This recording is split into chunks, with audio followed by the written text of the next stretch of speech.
May the 16th, 9:15 a.m., 10:23 a.m., 10:24 a.m., 11:17 a.m. You missed one out there. 10:30 a.m., 11:46 a.m. George! Oh, yes, thank you, Captain. No further questions. Well done, George. You really had him on the ropes, huh? Don't worry, old man. I have a last, and I think you'll find decisive witness. Call Private Baldrick. Call Private Baldrick. Deny everything, Baldrick. You can trust Baldrick. Are you Private Baldrick? No!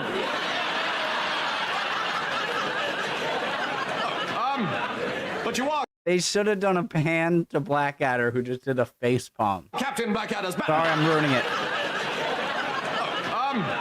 But you are Captain Blackadder's Batman. No!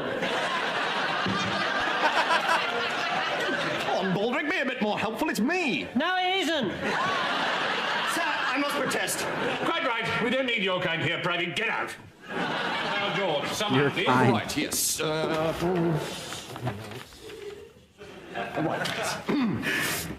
Gentlemen, you have heard all the evidence presented before you today, but in the end, it is up to the conscience of your hearts to decide.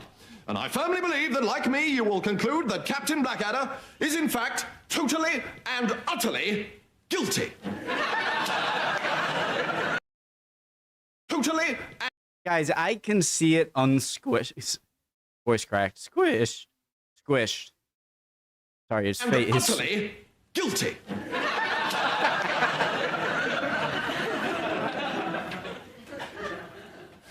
Of nothing more than trying to do his duty under difficult circumstances. Nonsense. He's a hound and a rotter, and he's going to be shot. However, before we proceed to the formality of sentencing the deceased, I mean the defendant,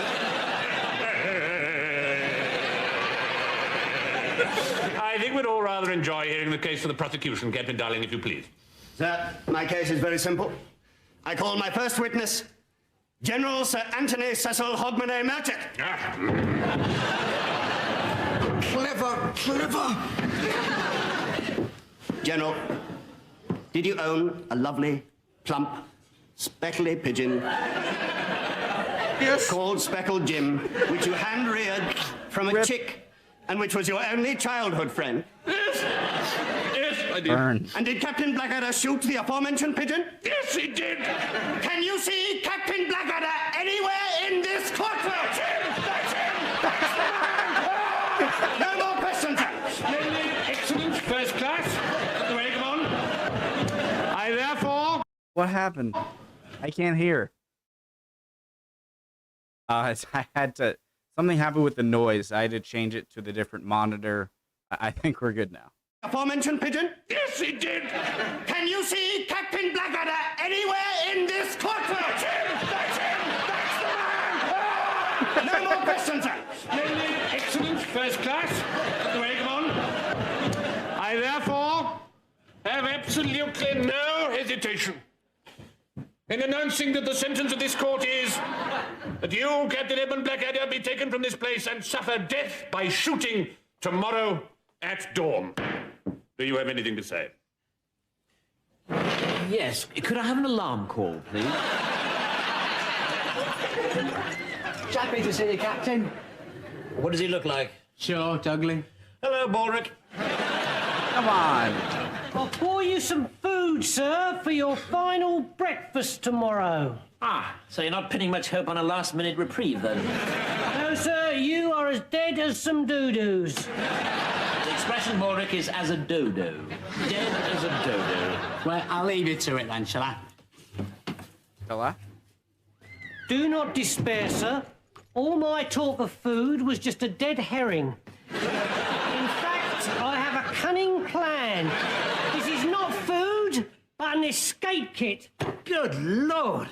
With a saw, a hammer, a chisel, a gun, a change of clothes, a Swiss passport, and a huge false moustache, I may just stand a chance. Didn't this same exact thing, or same close, same... Words are tough for me today. In the Blackadder 1, the first season, where he killed the king. He killed someone, and then Baldric had to get him out with some cunning plan, with like a watermelon as a head. Ah. I'm ruining comedic timing. Lord. With a saw, a hammer, a chisel, a gun, a change of clothes, a Swiss passport, and a huge false moustache, I may just stand a chance. Ah. Let's see, what have we here? A small painted wooden duck. The mallard. I thought if you get caught near water, you can balance it on the top of your head as a brilliant disguise. Yes, I would, of course, have to escape first. Ah, but what's this? Unless I'm much mistaken, a hammer and a chisel. You are much mistaken. A pencil and a miniature trumpet. Yeah, a pencil so you can drop me a postcard to tell me how the breakout went, and a small little tiny miniature trumpet in case during your escape you have to win favour with a difficult child. I don't want to spend my last precious hours rummaging through this feeble collection of stocking fillers. Let me just ask you some simple questions. Is there a saw in this bag? No. A hammer? No. A chisel? No. Oh, and a gun? saw. No. A false passport? No. A change of clothes? Yes, sir, of course. I wouldn't forget a change of clothes. Ah, well, that's something. Let's see. A Robin Hood costume. Yeah, I put in a French peasant's outfit first, but then I thought, what if you arrive in a French peasant's village and they're in the middle of a fancy dress party? And what if I arrive in a French peasant village dressed in a Robin Hood costume and there isn't a fancy dress party? Well, to be quite frank, sir, I didn't consider that eventuality. Because if you did, you'd stick out like a... Like a man standing in a lake with a small painted wooden duck on his head? Exactly. Mallard. Excuse me, sir. All right. Thank you, Mallard. Baldric. We'll finish this picnic later. Yum, yum. Do you mind if I disturb you for a moment, sir? No, not at all. My diary's pretty empty this week. Let's see. Thursday morning, get shot. Yes, that's about it, actually. Oh, good. It's just there's a few chaps out here would like a bit of a chin wag. Oh, lovely. Always keen to meet new people. Corporal Jones and Chin Privates wag. Fraser, Robinson and Tipplewhite. Hello, Private. Hello. Well, nice of you to drop by. And what do you do? We're your firing squad, sir. Of course you are. Good-sized chest. Shut up, lad. Sir. You see, us firing squads are a bit like taxmen, sir. Everyone hates us, but we're just doing our job, ain't we, lads? My heart bleeds for you. Well, sir, we aim to please. Just a little firing squad joke there, sir. I You want to see, do a sir, knee we slapper. take pride in the terminatory service we supply. So is there any particular area you'd like us to go for? Huh? We can aim head. anywhere. Well, in that case, just above my head might be a good spot. You see a laugh and a smile, and all of a sudden the job doesn't seem quite so bad after all, does it, sir? It's a lovely roomy forehead. Yeah, good pulsing jugular there as well. Look, I'm sorry. I know you mean to be friendly, but I hope you won't take it amiss if I ask you to sod off and die. No, fair enough. Of course not, sir. No one likes being shot first thing in the morning, do they, lads? Of course No. So, look forward to seeing you tomorrow, sir. You'll have a blindfold on, of course, but you'll recognise me. I'm the one that says, ready, aim, fire. Could I ask you to leave a pause between the word aim and the word fire? 30 or 40 years, perhaps. I wish I could pause, sir. I really wish I could, but I can't, you see. Because I'm a gabbler, me, you see. There's no style, no finesse. But, you know, gets the job done, don't it, lads? That's it, come on, lads. Whoever gets closest to the mole gets to keep his gold teeth. Good night, sir. Yeah, sleep well, sir. Perfect. I wonder if anything on earth could depress me more. Excuse me, sir. Of course it could. I forgot to give you this letter from Lieutenant George, sir. Ah. Oh, joy. What wise words from the world's greatest defence council. Dear Mother.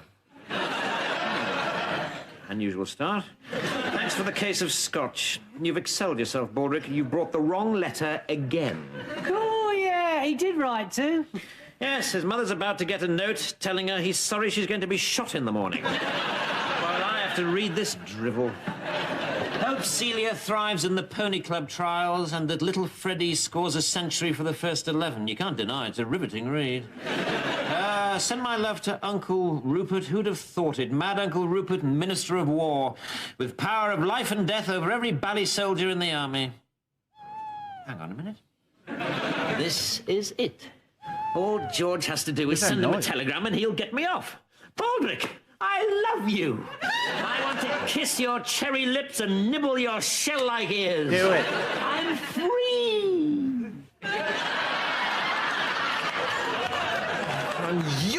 What's that noise? Am I going crazy? The ooh, ooh, ooh. Am I going insane? I'd kiss you, Baldrick. I'm useless. Useless. Sir! Oh, hello, Private. How's the captain? He's absolutely fine, sir, but... You're just trying to cheer me up. I know the truth. He hates me because I completely arsed up his defence. Yes, I know, sir. Because I'm thick, you see. I'm as thick as the big print version of the complete works of Charles Dickens. Yes, If only I could have saved him, if only. but you can, sir. What? How? You send a telegram.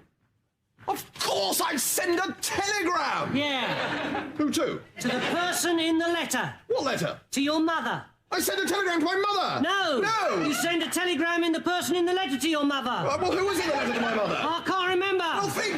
No, you think. Well, Celia! Of course, the Pony Club trials, yes! Celia could leave. Why does a pony club sound like sexual? Again, what am I...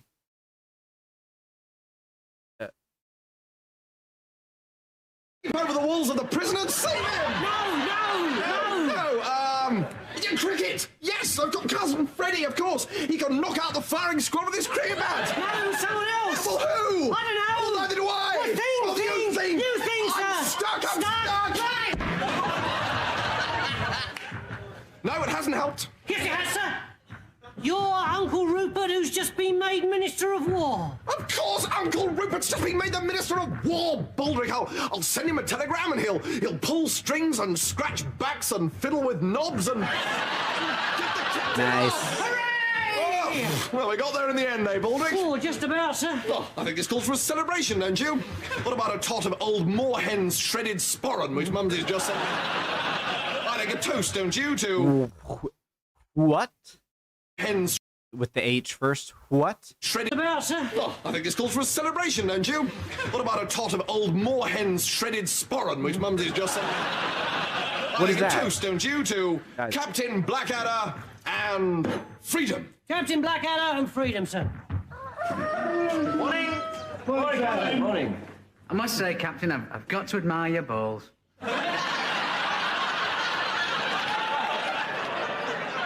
Perhaps later. So, boys, how are you doing? Very well, thank you, Captain. Robinson, good to see you. Good to see you too, sir. Corporal, how's the voice? Excellent, sir. Wait for it! So, the phone's on the hook, isn't it, Perkins? Oh, yes, sir. Splendid. So, where do you want me? Well, up against the wall is traditional, sir. Of course it is. This side or the other side? No messengers waiting, Perkins? Oh, I'm afraid not, sir. Fair enough. All right, lads, line up. Yes, now look, I think there might have been a bit of a misunderstanding here. You see, I was expecting a telegram. Quite an important one, actually. I think that's what they call the nick of time. Let it call you, Captain. Of course it is. Read it, please. Here's looking at you. Love from all the boys in the firing squad. You soft bastard, you! I saw a card, I couldn't resist it. How thoughtful. Now look, something has gone spectacularly badly wrong. Baldrick, you're mincemeat. Oh, my head. Oh, my head. It feels like the time I was initiated into the Silly Buggers Society at Cambridge. I misheard the rules and pushed a whole aubergine into my ear hole. Your ear hole, sure. Sure. Rules and Ear pushed hole. a whole aubergine into my ear hole. Other hole. I'm sorry. Why am I acting like that? Pushed a whole aubergine into my ear hole. Permission to die, sir. What started us drinking? Oh, yes. Well, we were celebrating getting Captain Blackadder off scot-free. Oh, my sainted trousers, we forgot! Oh, whoops. Oh, no, he's dead, you see? He's dead because we're a pair of selfish so-and-sos. Oh, God, if I had a rope, I'd put it round my neck and ballywell hang myself until it really hurt. Morning, George. Morning, Warwick. Hey! Still a striking resemblance to guppy fish at feeding time. Yep, it arrived in the nick of time. Oh, excellent. So you've got the scotch out, anyway. Oh, well, of course, yes. We wanted to lay on a bit of a bash for your safe return. There you go. There was a second telegram arrived, actually, George, addressed to you personally from your uncle. Oh, thank you. George, my boy, outraged to read in dispatches of how that arse Melch had made such a pig's ear of your chum Blackadder's court-martial. Have reversed the decision forthwith. Surprised you didn't ask me to do it yourself, actually. Whoops. Now, this is interesting, isn't it? Yes, well, you see, sir, the thing is... You two got whammed last night, didn't you? Oh, well, no, not whammed exactly. A little tiddly, perhaps. Hammered. You forgot the telegram to your uncle. No, well, no, not completely. I mean, partially. Well, yes, entirely, yes. I think I can explain, sir. Can you, Baldrick? No. As I suspected. Now, I'm not a religious man, as you know, but henceforth I shall nightly pray to the God that killed Cain and squashed Samson that he comes out of retirement and gets back into practice on the pair of you. The Bible. Captain Blackadder. Ah, Captain Darling. Well, you know, some of us just have friends in high places, I suppose. Yes, I can hear you perfectly. You want what? You want 2 volunteers for a mission into no man's land. Codename Operation Certain Death. I know the two. Yes, I think I have just the fellows. God is very quick these days.